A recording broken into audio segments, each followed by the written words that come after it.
সত্যজিৎপুর union পরিষদের চেয়ারম্যানের সহ্যতায় নেতৃত্বে একটা ভুয়া চিকিৎসক এনে সত্যজিৎপুর ইউনিয়নের এই সাধারণ মানুষকে একটা ভুল পথের দিক নিয়ে দেওয়া হচ্ছিল। তারা প্রাথমিকভাবে বলিছে যে আমরা ফ্রি আইকাম করবো, চক্ষু চিকিৎসা দেব। পরবর্তীতে জানা যায় যে সেখানে যে ডাক্তার ছিলেন সে ডাক্তার ভুয়া।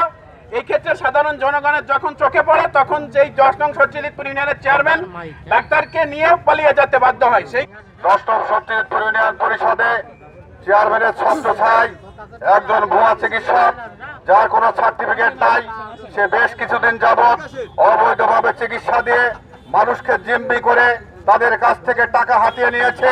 ইতিমধ্যে কয়েকজন রোগী তার চিকিৎসায় অসুস্থ হয়ে পড়েছে। এরই প্রতিবাদে আজ সত্যজিৎপুর ইউনিয়নের সাধারণ জনতা চেয়ারম্যান সহ ভুয়া ডাক্তারের নেতৃত্বকে উচ্ছেদ করার লক্ষ্যে সবাই রাজপথে নেমেছে। আমরা প্রশাসন সহ ঊর্ধ্বতন কর্মকর্তার দৃষ্টি আকর্ষণ করে বলছি, এই ভুয়া চিকিৎসক সহ যার ছত্রছায়ায় এই চিকিৎসক এসে জিম্মি করে ভোটের রাজনীতি করছে, তাদের প্রতিবাদ গড়ে তুলতে চাই এবং অবিলম্বে এই চিকিৎসককে গ্রেফতার সহ সত্যজিৎপুর ইউনিয়নের যে সমস্ত মানুষকে নিয়ে রোগী সাজিয়ে ছিনিমিনি খেলছে এর তীব্র নিন্দা এবং 24 ঘন্টার মধ্যে এর বিচার দাবি করছি। আমি বাখরবাদ থেকে আইছি 5-7 কিলো পথ।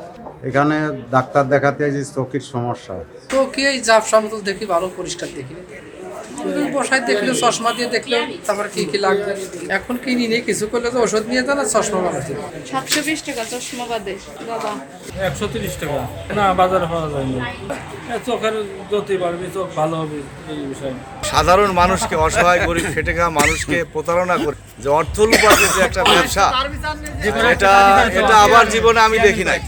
এরকম ঘটনা এই এলাকায় কোনোদিন হয়েছে বলে আমার জানা নেই। খুব বিশেষজ্ঞদের এক ক্যাম্প বসে, সেই ক্যাম্পে আমরা ওষুধ নিই। ওষুধ বাবদ টাকা দুজনের কাছ থেকে নিয়েছে 1120 টাকা।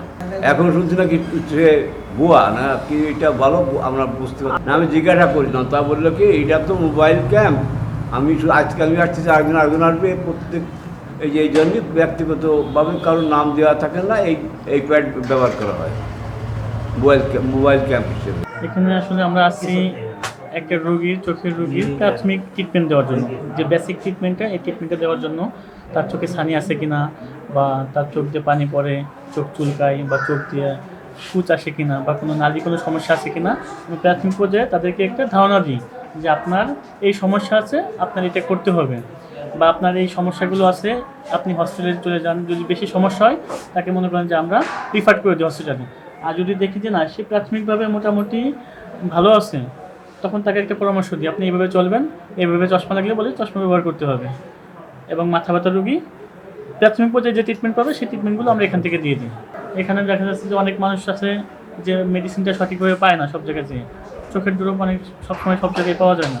তখন দেখা যাচ্ছে যে কিছু মেডিসিন আমরা নিয়ে আসি, যদি তার প্রয়োজন হয় সেক্ষেত্রে সে নিতে পারবে, এবং মূল্যটা দেখা যাচ্ছে আমাদের কাছ থেকে নিলে স্বল্প মূল্যে নিতে পারবে, একটা ভালো পার্সেন্টেজ পাবে। বুঝতে পারছি আমরা যেটা দিচ্ছি, এবং আপনার যে মেডিসিনগুলো দেওয়া হচ্ছে, আমরা 1 মাস পর পর এখানে ক্যাম্পের ব্যবস্থা করি।